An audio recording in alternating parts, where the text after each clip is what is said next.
Hello जी, तो कैसे हैं आप लोग। आज हम बात करने वाले हैं general characters of phylum Mollusca के बारे में। फाइलम मोलस्का अब हम स्टार्ट करने वाले हैं और उसके कुछ जनरल कैरेक्टर्स के बारे में बात करेंगे ताकि हमें आगे जितने भी हम इसके ऑर्गेनिज्म पढ़ेंगे तो उन्हें पढ़ने में हमें आसानी रहेगी। तो जो फाइलम मोलस्का है उसके मेंबर्स जो हैं वो एक्वेटिक फ्रेश वाटर में रहते हैं या फिर मेरीन वाटर में भी रह सकते हैं और टेरेस्ट्रियल भी होते हैं, मतलब लैंड पर भी वो एग्जिस्ट कर सकते हैं। जो बॉडी होती है फाइलम मोलस्का वाले जितने भी ऑर्गेनिजम्स होते हैं उनकी सॉफ्ट होती है, अनसेगमेंटेड होती है, ट्रिप्लोप्लास्टिक होती है और विदाउट जॉइंटेड अपेंडेजेस होती है। मतलब उसमें जॉइंटेड अपेंडेजेस नहीं होते हैं। जो हेड होता है उसके पास माउथ होते हैं, आईज होती है और टेंटिकल्स होते हैं। जो फूट है वो वेंट्रल पोजीशन में होता है और यूजुअली थिक होता है, मस्कुलर होता है, being variously modified for creeping, fluffing and seizing but is absent in oyster.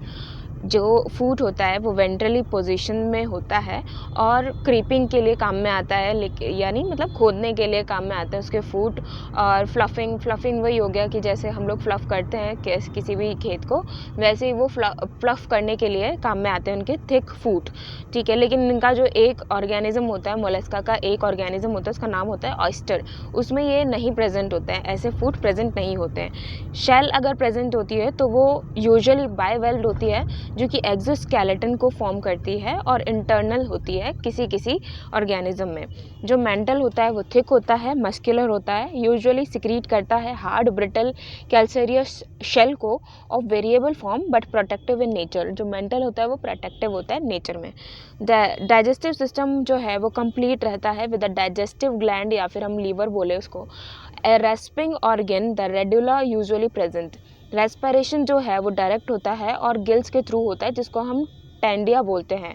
और जो लंग्स है वो भी प्रेजेंट होते हैं या फिर दोनों प्रेजेंट हो सकते हैं, गिल्स भी प्रेजेंट होते हैं और लंग्स भी प्रेजेंट हो सकते हैं। रेस्पिरेशन जो है वो है और ब्रू होता है जिसको हम टेनिडिया और गल्स, ये सेम पॉइंट हमने दोबारा से रिपीट कर दिया है। ठीक है, एक ऑल फैक्ट्री ऑर्गन प्रेजेंट होता है, द ऑस्फ्रेंडियम प्रेजेंट होता है जो कि यूजुअली बेसिली होता है प्योरिटी ऑफ वाटर करंट के लिए। एक्सक्रीशन जो है वो पेयर्ड मेटानेफ्रीडियन होता है जो कि किडनीज में प्रेजेंट होता है। नर्वस सिस्टम प्रेजेंट होता है और जो सेंसरी ऑर्गन्स होते हैं उसमें आईज, टेंटिकल्स, ऑस्फ्रेंडियम और लिथोसिस्ट भी प्रेजेंट होता है। फर्टिलाइजेशन जो है वो एक्सटर्नल या फिर इंटरनल दोनों तरीके का हो सकता है।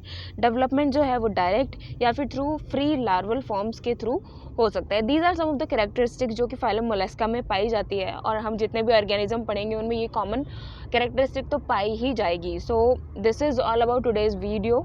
I hope you understood this topic. Thank you so much for